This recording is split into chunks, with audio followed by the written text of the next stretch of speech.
தினமலர்ல இருந்து ஒரு ஆர்டிக்கல் வருது. அண்ணாமலையை பயங்கரமா தூக்கி வச்சு கொண்டாடி அவங்க ஒரு நியூஸ் ஒன்று பப்ளிஷ் பண்ணியிருக்காங்க. இதை பார்த்து சவுக்கு சங்கர் போன்ற நபர்கள் கதறிட்டு இருக்காங்க. இன்னொரு பக்கம் பாலிமர் சைட்ல இருந்து, அதாவது பாலிமர் நியூஸ்ல இருந்து விசிகாவினருக்கு ஒரு மிகப்பெரிய சர்ச்சைக்குரிய விஷயமா மிரட்டல் அப்படிங்கிறது விடுத்தப்படுது. இது அண்ணாமலை அவர்களுக்கும் சேர்த்து கவர் ஆகுது. எல்லா விஷயத்தையும் பேசுவோமா? அனைவருக்கும் வணக்கம். நீங்க பார்த்துட்டு இருக்கிறது கல்கரி நியூஸ். நான் தீபிகா. ஆட்சியை நடத்த தெரியாத பொம்மை முதலமைச்சர் அப்படின்னு சொல்லிட்டு அண்ணாமலை அவர்கள் ஒரு பெரிய அளவுக்கு பேசியிருக்காரு. அவர் எங்க பேசியிருக்காரு அப்படின்னு கேட்டீங்கன்னா, தமிழக பாஜகவினுடைய மாநில தலைவர் அப்படிங்கிற இந்த ஒரு பொறுப்பான அந்தஸ்துல இருக்கிற நயினார் நாகேந்திரன் அவர்கள் இதுக்கப்புறம் அவருடைய அரசியல் பரப்புரை அப்படிங்கிறது ஸ்டார்ட் பண்ண போறாரு. ஸோ இவருடைய அரசியல் கேம்பெயினுக்காக ஒரு அடித்தளம் போடுவாங்கல்ல, அந்த மாதிரி ஒரு விஷயம், அந்த மாதிரி ஒரு மீட்டிங் வந்து என்ன நடக்குது அப்படின்னா மதுரையில நடக்குது. தமிழகம் தலை நிமிர தமிழனின் பயணம் அப்படின்னு சொல்லிட்டு ஸ்டார்ட் பண்ணியிருக்காங்க. அட்டங்க செம்மையா வச்சிருக்காங்களே. ஒரு பக்கம் ஓரணியில் தமிழ்நாடு அப்படின்னு சொல்றது நடக்கிறதும், அண்ட் உதயநிதி ஸ்டாலின் கொண்டு போட்டிருந்தாங்க, மறந்துட்டேனே. சரி, இந்த மாதிரி இது ஒன்றும். அண்ட் நம்ம எடப்பாடியார் வந்து புரட்சி என்னென்னமோ போட்டு அவர் ஒரு பக்கமும் இவர் ஒரு பக்கமும் எல்லாம் வந்து செம்ம பெரிய ஒரு ஸ்லோகன்ஸ் எடுத்து போயிட்டு இருக்காங்க. பட் ஓகே, இது நல்லபடியா சிறப்பா மூவ் ஆன் ஆச்சுன்னா நல்லா தான் இருக்கும். அண்ட் இப்போ இந்த ஒரு இடத்துல அவர் வந்து பேசுறாரு. இதுல யார் யாரெல்லாம் கலந்துகிட்டாங்க அப்படின்னு சொல்லி பார்க்கும்போது, அதிமுகவினுடைய முக்கிய தலைவர்களான ஆர்பி உதயகுமார் அவர்கள், செல்லூர் ராஜு, இவங்க எல்லாருமே வந்து கலந்துகிட்டாங்க. இதுல பாஜகவுல முக்கியமான நபர்கள் பல பேர் கலந்துகிட்டாங்க. இதுல ஜேபி நட்டா அவர்கள் வந்து ஸ்டார்ட் பண்ணி இந்த ஃபங்க்ஷன்ஸ் ஆரம்பிச்சு ஆர்கனைஸ் பண்ணணும் அப்படிங்கிறதுக்காக பிளான் பண்ணியிருந்தாராமா. ஆனா அவருக்கு சில வேலைகள் இருந்த காரணத்தினாலையும், எலெக்ஷன்ஸ் அப்படிங்கிற ஒரு வேலைகள் இருந்ததுனாலையும் அவரால் வர முடியல. சோ நிர்மலா சீதாராமன் அவர்கள் வர்றதா இருந்துச்சு அப்படிங்கிறதும் சொல்லப்படுது. இந்த நேரத்துல நிர்மலா சீதாராமன் அவர்கள் வராங்கன்னா, அண்ணாமலை அவர்களும் அந்த கூட்டத்துல இருக்காரு அப்படின்னா அங்க கண்டிப்பா விரிசல் அப்படிங்கிறது இருக்கும். அவங்க ரெண்டு பேருக்குள்ளயா அப்படின்னு கேட்டீங்கன்னா கிடையாது. ஆனா அவருடைய தொண்டர்கள், அண்ணாமலை அவர்களுடைய தொண்டர்களால கண்டிப்பா விரிசல் அப்படிங்கிறது இருக்கும் அப்படிங்கிற ஒரு எதிர்பார்ப்பு இருந்துச்சு. என்ன காரணம்? என்னன்னா, ரீசெண்டா இதுக்கு முன்னாடி நிர்மலா சீதாராமன் அவர்கள் ஒரு மீட்டிங்ல பேசிட்டு இருக்கும் போது உள்ள ஒரு கூட்டம், இதே மாதிரி ஒரு ஆய்வு கூட்டம், ஆலோசனை கூட்டம் நடக்கும்போது பாஜகவினுடைய முன்னாள் மாநில தலைவரான அண்ணாமலை அவர்களை பத்தி ஏதோ சில தவறான விஷயங்கள் அவங்க பேசிட்டாங்க. அதனாலதான் அவங்க மேல எல்லாரும் வன்மத்தை கக்கிட்டு இருக்காங்க அப்படிங்கறத நம்ம எல்லாராலையும் பார்க்க முடிஞ்சது, படிக்க முடிஞ்சது. இன்கேஸ் அப்படி இருந்துச்சுன்னா பாஜகவினுடைய வளர்ச்சிக்கு முக்கியமான ஒரு புள்ளின்னு பார்த்தா அண்ணாமலை தான். அவரை நீங்க அவதூறா பேசிருந்தீங்க அப்படின்னா இது உங்களுக்கு டிசர்வ்ஸா இருந்திருக்கலாம் மேபி. பட் பேசல அப்படின்னா இந்த மாதிரி தேவையில்லாம பரப்புறதெல்லாம் நிறுத்தி இருக்கணும். ஏதாவது நியூஸ் இருந்து இதுக்காக நான் அவர் அந்த மாதிரி விமர்சனம் பண்ணேன் அப்படின்னு அவங்க சொன்னாங்கன்னா அக்செப்டபிள். பட் இல்லைன்னா அது எப்படிங்க நாங்க ஏத்துக்க முடியும் அப்படிங்கிறது தான் அண்ணாமலை அவர்களுடைய தொண்டர்கள் கொதிச்சுழற ஒரு கேள்வியாவும் இருக்கு. இந்த நேரத்துல உளவுத்துறை என்ன பண்றாங்க? ஆல்ரெடி நிர்மலா சீதாராமன் அவர்கள் மேல அண்ணாமலை குற்றம் சாட்டின காரணத்தினால மக்களும் தொண்டர்களும் கொஞ்சம் கோபத்துல இருக்காங்க.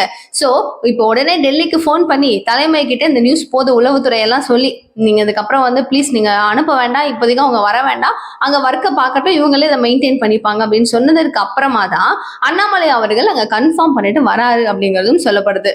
இந்த நேரத்துல அண்ணாமலை அவர்களுடைய மீட்டிங் அப்படிங்கிறது சூப்பரா போது, நிறைய பேசுறாரு. அந்த நேரத்துல தான் அவர் சொல்றாரு, ஆட்சியை எப்படி வழி நடத்தணும் அப்படிங்கறது கொஞ்சம் கூட தெரியாத பொம்மை முதலமைச்சரா இருப்பவர் தான் மு.க. ஸ்டாலின் அவர்கள் அப்படின்னு சொல்லி குறிப்பிடுறாரு. இந்த விஷயம் ரொம்ப பெரிய லென்த்தா போகுது. இந்த லென்த்தா போற விஷயம் என்ன ஆகுது அப்படின்னா, தினமலர் ஆர்டிக்கல், நியூஸ் பேப்பர்ல ஒரு ஆர்டிக்கலா இவ்வளோ தூரம் ஒரு பேப்பர் இவ்வளோ இருக்குன்னு வச்சுக்கோங்க, இவ்வளோ அளவுக்கு வந்து என்ன ஆகுது, அண்ணாமலை அவர்களை பத்தின நியூஸ் வருது. அடுத்து மீதி இந்த பார்டர் சைட்ல என்ன ஆகுது, நாகேந்திரன் அவர்களுடைய பேட்டி இங்க ஸ்டார்ட் ஆகி இங்க முடிஞ்சிருச்சு. ஸோ ரொம்ப கம்மி, ரொம்ப ரொம்ப குட்டி. இது இவ்வளோ பெருசு, இது குட்டி. என்ன காரணம்? இவர் பேசுறது பெருசு, அவர் பேசுறது குட்டி. இதுதான் நம்மளுக்கு தெரியும். ஆனா இன்னொன்னு நோட் பண்ணிக்கணும், டு பி ஹானஸ்ட், இவர் என்னதான் மாநில தலைவரா இருந்தாலும் முன்னாள் மாநில தலைவர் மேல இருக்கிற அந்த கிரஷ், அந்த லவ், அந்த ஒரு தெய்வீகமான ஒரு உணர்வு, அவர் சூப்பர். அவர் வந்து அவர் பேசுற அந்த பிரஸ் மீட் சூப்பர் அப்படின்னு சொல்லக்கூடிய நபர்கள் நம்ம சேனல்ல இன்க்ளூடிங் மீ எக்கச்சக்க ஆதரவாளர்கள் அப்படிங்கிறவங்க இருக்கும். இந்த மாதிரி இருக்கிற சுச்சுவேஷன்ல நயினார் அவர்களுடைய பிரஸ் மீட், அண்ணாமலை அவர்களுடைய பிரஸ் மீட் நம்ம எதுவுல போய் பார்ப்போம்? அண்ணாமலை அவர்களை தான் சூஸ் பண்ணுவோம். நீங்களும் அப்படிதான் அப்படின்னா இந்த வீடியோக்கு ஒரு லைக் போட்டுட்டு I love Annamalai press meet அப்படிங்கறத கமெண்ட் பாக்ஸ்ல மறக்காம போடுங்க. எத்தனை பேருக்கு அவருடைய பிரஸ் மீட் பிடிக்கும் அப்படிங்கறத நான் அப்சர்வ் பண்ணிக்கிறேன். எனக்கு ரொம்ப பிடிக்கும். என்ன காரணம்? இதுலயும் ஒரு ஆன்சர் நான் சொல்றேன். அண்ணாமலை அவர்கள்கிட்ட ஒரு கேள்வி கேட்கிறோம் அப்படின்னா நறுக்குன்னு அங்கேயே ஒரு பதில் சொல்லுவாரு. இன்கேஸ் சொல்ல மாட்டாரு அப்படின்னா நோ கமெண்ட்ஸ் அப்படின்னு சொல்லிட்டு டப்புன்னு முடிச்சிருவாரு. ஆனா இதே விஷயம் நயினார் அவர்கள்கிட்ட கேட்டா அவர் என்ன பேசுறாருன்னு அவருக்கும் புரியாது. இவங்க என்ன கேள்வி கேட்டோம், நம்ம அந்த கேள்விதான் கேட்டோமா, அதுக்கான பதில் தான் சொன்னாரா என்ன அப்படிங்கிற மாதிரி இவங்களையும் கன்ஃபியூஸ் பண்ணி விட்டுருவாரு. சோ அவர் நயினார் நாகேந்திரன் அவர்கள் ஒரு மாநில தலைவரை நம்ம எல்லாரும் ரெஸ்பெக்ட் பண்றோம், ஓகே. பட் அண்ணாமலை அவர்கள் மாதிரியா அப்படின்னு கேட்டீங்கன்னா no, not at all, no way. இது எல்லாமே அதற்கான ஒரு ஆன்சரா இருக்கும். ஸோ இந்த விஷயம் நம்மளுக்கே புரியுது. சாமானிய மக்களா ஜஸ்ட் நம்ம அவங்கள பார்த்து ஓகே இது நல்லா இருக்கு, நல்லா இல்ல, இவங்க பண்ற அரசியல் பிடிச்சிருக்கு பிடிக்கல அப்படின்னு சொல்லிட்டு நம்ம ஒரு ஜட்ஜை நமக்குள்ளவே நம்மளுக்கு பிடிக்கிற சில விஷயங்கள் இருக்கு. இந்த நேரத்துல மக்களுக்கு பிடிச்ச விஷயங்களை தான் செய்தித்தாள் அப்படிங்கறது வெளியிடும். இதுல அவங்களுக்கு என்ன அவங்களுடைய கேப்சர், மக்கள் வந்து எதை விரும்பி பார்ப்பாங்க, சரி ஓகே மக்களுக்கு சென்றடைய வேண்டிய விஷயங்கள் என்ன அப்படிங்கிற ஒரு விஷயம் எடுத்துக்கிட்டா கூட அண்ணாமலை சொன்ன விஷயம் பெருசு, அதை அவங்க மென்ஷன் பண்ணி இங்க சின்னதா போட்டிருக்காங்க. இதை எடுத்துக்கிட்டாருங்க சவுக்கு சங்கர் அவர்கள். அவர் எடுத்துட்டு பயங்கரமா மீடியா முன்னாடி கிழிச்சு விடுறாரு. அவர் என்ன பண்றாரு, ஒரு ட்வீட் ஒண்ணு போடுறாரு, அவருடைய எக்ஸ் வலைதளத்துல போடுறாரு. அதுல அவர் கேட்கிற கேள்வி என்ன அப்படின்னு பாத்தீங்கன்னா, பாஜகவினுடைய மாநில தலைவர் இருக்கும்போது, பாஜகவினுடைய முன்னாள் மாநில தலைவர் இருக்கும்போது பாஜகவில் யாரெல்லாம் இருக்கிறீங்களோ அப்படின்னு சொல்லிட்டு யாருக்கு எவ்வளவு இடம் கொடுப்பது, எவ்வளவு இடம் ஒதுக்குவது, இதுதான் உங்கள் இதழியல் நெறியா அப்படின்னு சொல்லி கேட்டிருக்காரு. தெளிவா சொல்லணும்னா யாருக்கு எவ்வளவு இடம் கொடுக்கணும், அண்ணாமலை அவர்களுக்கு இவ்வளவு இடமா கொடுப்பாங்க, நயினார் நாகேந்திரன் அவர்கள் அவர்தான் மாநில தலைவர், அவருக்கு இவ்வளோண்ட இடம் தான் நான் கொடுப்பாங்க. மாநில தலைவருக்கு ஒரு பெரிய இடத்த அண்ணாமலையோட பிளேஸை கொடுத்துட்டு நீங்க வந்து மாநில தலைவருக்குன்னு ஒரு குட்டி இடம் கொடுத்துருக்கீங்களா, அதை வந்து பொறுப்பா ஒரு தொண்டனா இருக்கேன் அப்படின்னு சொல்லக்கூடிய அண்ணாமலை அவர்களுக்கு கொடுத்துருக்கணும். அவ்வளவு பெரிய பிளேஸ அண்ணாமலைக்கு நீங்க எப்படி கொடுப்பீங்க? அந்த பேப்பர்ல குட்டியா நயினார் அவர்களுடைய போட்டோவும் பெரிய மேஜரா அண்ணாமலை அவர்களுடைய போட்டோவும் வச்சிருக்கீங்க. இதெல்லாம் எந்த விதத்துல நியாயம்? இதுதான் உங்களுடைய பத்திரிகையினுடைய நெறியா? இதுதான் நீங்க பத்திரிகை செய்யற வேலையா அப்படின்னு சொல்லி சவுக்கு சங்கர் சவுக்கால விளாசி விட்டுருக்காரு. இதுக்கு மத்தவங்க கொடுக்குற பதில் என்ன அப்படின்னா, எங்க பேசுறாங்க, எங்க பாயிண்ட் இருக்கும் அதை தானங்க அவங்க மென்ஷன் பண்ணுவாங்க. நீங்க எதுக்குங்க தேவையில்லாம அலறிட்டு இருக்கீங்க? திராவிட பாஜகவினர் நிறைய பேர் உள்ள கதற மாதிரி நீங்க ஏங்க கதறிட்டு இருக்கீங்க? அண்ணாமலைக்கு அப்போசிட்டா ஏங்க பேசுறீங்க அப்படின்னு பல பேர் கேள்வியா கேட்டுட்டு இருக்காங்க. இதுல சவுக்கு சங்கர் அவர்கள் மேல வைக்கக்கூடிய பல கேள்விகள்ல ஒன்னானது, 1,40,00,000 ஒரு வீடு வாங்கி உங்களுடைய தோழி, அதாவது உங்க கூட சக தோழியா சக ஊழியரா வேலை பார்த்துட்டு இருக்கிற மாலதி அவர்கள் மேல ஒரு வீடு வாங்கியிருக்கீங்க, ஒரு ப்ராப்பர்ட்டி வாங்குறீங்க, நிறைய ரிஜிஸ்டர் பண்றீங்க அப்படின்னா அந்த பணம் எங்க இருந்துங்க உங்களுக்கு வந்துச்சு? அது எங்க? நார்மலான ஒரு யூடியூபர் தான், நம்மளுக்குலாம் ஒரு 1000 ரூபாய் வர்றதே பெரிய விஷயமா இருக்கிற இந்த சுச்சுவேஷன்ல கோடிக்கணக்கில் நீங்க சம்பாதிக்கிறீங்க அப்படின்னா எப்படி ஹவ் இட் இஸ் பாசிபிள் அப்படின்னு சொல்லி பல பேர் கேட்குறாங்க. இந்த மாதிரி உங்க பக்கமே நிறைய கேள்விகள் இருக்கு, அதற்கான விடைகள் அப்படிங்கிறது நீங்க இன்னும் கொடுக்கல. உங்களுடைய முன்னாள் மனைவி என்னுடைய மகனுக்கு ஒரு 2000 ரூபாய் பணம் கேட்டா அதை கொடுக்க மாட்டேன் அப்படின்னு மறுத்துட்டு போற அவரு மாலதி மேல இவ்வளவு சொத்துகள் வாங்கி வச்சிருக்கிறது, குவிச்சு வச்சிருக்கிறது ஏன், எதுக்காக அப்படிங்கிற கேள்வியை அவங்க கேட்கறாங்க. அப்போ இந்த குவஸ்டின் எதுக்குமே ஒரு பதில் சொல்லாத சுச்சுவேஷன்ல அண்ணாமலை அவர்களுக்கான இடம் ஏன் இதை ஒதுக்குனீங்க, அந்த இடத்த ஏன் கொடுக்கல அப்படின்னு சொல்லி நீங்க கேக்குறீங்கன்னா ஏன் சார் அப்படிங்கிறதுதான் அண்ணாமலை அவர்களுடைய தொண்டர்கள் எழுப்பக்கூடிய ஒரு விஷயமா இருக்கு. அண்ட் கரூர் இஷ்யூ அப்படின்னு சொல்லி வரும்போது அடுத்த கட்டமா தமிழக வெற்றி கழகம் நிறைய வந்து மாறுதலான விஷயங்களை செய்ய போறாங்க. அவங்க இதுக்கப்புறம் வாகனம் அப்படிங்கறத அவங்க ஓட்டிக்கிட்டு வரும்போது அவங்களுடைய பிரச்சார வாகனம் அதுல வந்து ஒழுங்குகள் சிலது பண்ணியே ஆகணும். பின்னாடி எந்த விதமான வாகனங்களும் எங்களை ஃபாலோ பண்ணவே கூடாது, முன்னாடி எந்த வாகனங்களும் ஃபாலோ பண்ணக்கூடாது, எங்களுக்கும் எஸ்கார்ட் போலீஸ் மாதிரி தெளிவா முன்னாடி பின்னாடி அப்படிங்கறத கொடுத்து ப்ராப்பரா எங்களை கூட்டிட்டு போறதுக்கு நீங்க தான் ஹெல்ப் பண்ணணும் அப்படிங்கறதுல தெளிவுபட இவங்க பல கேள்விகளை கேட்டிருக்காங்க.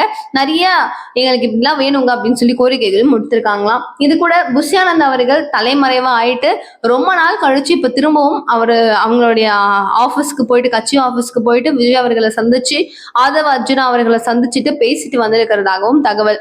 அதுவும் இத்தனை நாட்கள் கழிச்சு உச்சநீதிமன்றம் தீர்ப்பு ஒண்ணு கொடுத்ததுக்கு அப்புறமா புஷ்யானந்த் அவர்கள் வெளியே வந்திருக்காரு அப்படின்னா இதுக்கப்புறம் கைது செய்யப்பட மாட்டாரா, எங்க போனார் அவர், இதுக்கப்புறம் என்ன ஆச்சு அப்படின்னு சொல்லிட்டு நிறைய கேள்விகள் இருக்கிற சூழ்நிலையில 10 பேர் கொண்ட குழு அப்படிங்கிறது புஷ்யானந்த் அவர்களுடைய தலைமையில நடத்தப்படும், இயக்கப்படும். இதுக்கப்புறம் அவங்க தான் டோட்டலா எல்லா விஷயங்களையும் ப்ரையாரிட்டைஸ் பண்ணி பார்ப்பாங்க அப்படிங்கிற தகவல்களும் முன் வந்திருக்கு.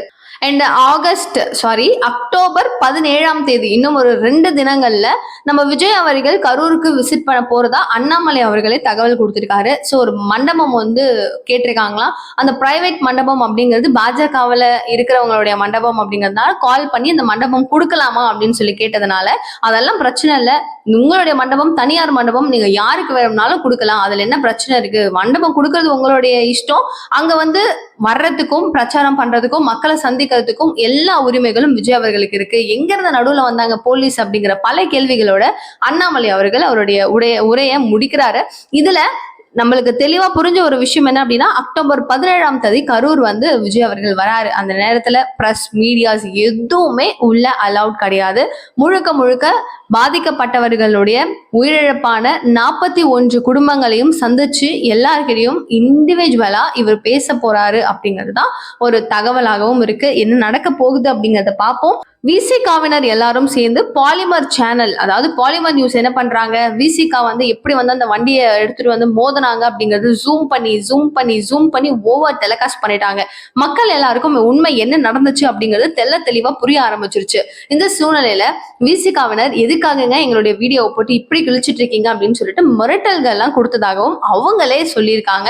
இதுல அண்ணாமலை அவர்களையும் நிறைய மிரட்டல், நீ வந்து தேவையில்லாம ஆட்களை வச்சுதான் இந்த வேலையை பார்த்திருக்க, உன்னை என்ன பண்றோம் பார் அப்படின்னு சொல்லிட்டுலாம் இவருக்கும் சில விஷயங்கள் வர மாதிரியும், போராட்டங்கள் இவருக்கு எதிர்ப்பா நடக்கிற மாதிரியான விஷயங்களையும் நம்மளால பேச முடிஞ்சது, கேட்க முடிஞ்சது. இது எல்லாத்தையும் எப்படி பீட் பண்ணி அண்ணாமலை திரும்பவும் ஃப்ரெண்ட் வரப்போறாரு, தமிழக வெற்றி கழகத்தினுடைய விஜய் அவர்கள் அவர் எப்படி வந்து எல்லாத்தையும் தாண்டி வெளில வரப்போறாரு, இப்ப யங்ஸ்டர்ஸா இருக்கிற இவர்களுடைய லைஃப் எப்படி மாறப்போகுது அப்படிங்கிறத பொறுத்து இருந்து பார்ப்போம். 2026 காலம் அப்படிங்கிறது யோசிச்சு பார்க்க முடியாத ஒரு இப்படி இருக்க ஒரு சிச்சுவேஷன். இதுல யாரு அந்த பொசிஷனை அடைவாங்கன்னு நீங்க நினைக்கிறீங்க? 2026ல எந்த களம் வந்து ரொம்ப ஹாட்டா இருக்குன்னு நீங்க நினைக்கிறீங்க? இந்த அரசியல் களம்ல எந்த கட்சி சூப்பரா இருக்கு? இப்போ திமுக ஆட்சியை பிடிக்குமா, அதிமுக ஆட்சியை பிடிக்குமா, இல்ல தமிழக வெற்றி கழகமா, நாம் தமிழர் கட்சியா? இவங்க 4 பேரும் தனித்தனியா தனி பெரும்பான்மையோட நான் வருவேன் அப்படின்னு சொல்லிட்டு இருக்காங்க. பட் இது எந்த அளவுக்கு நடக்கிறதுக்கான சாத்தியம் இருக்கு அப்படிங்கறத மறக்காம கீழே கமெண்ட் பாக்ஸ் சொல்லுங்க. நிறைய விஷயங்கள் பேசுவோம். நிகழ்கால நிகழ்வுகள் ஒன்னொன்னு உடனுக்குடன் தெரிஞ்சுக்கிறதுக்கு சேனலை சப்ஸ்கிரைப் பண்ணிக்கோங்க. Thank you so much for watching this video. Bye.